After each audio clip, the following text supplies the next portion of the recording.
ప్రతి సంసారంలోనూ మా కథలే వినిపించాలి.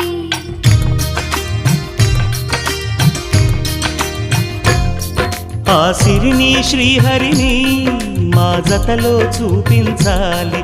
శ్రీకాంతుల కొలువంటే మా కాపురం అనిపించాలి. మా ముంగిలిలోన పున్నమి పూల వెన్నెల విరియాలి. మా చక్కని జంట చుక్కల తోట పరిపాలించాలి. కలలో ఇలలో ఏ కన్నెకి ఇలాంటి పతి రాడనిపించే వరుణ్ణే వరముగ ఇవ్వాలి.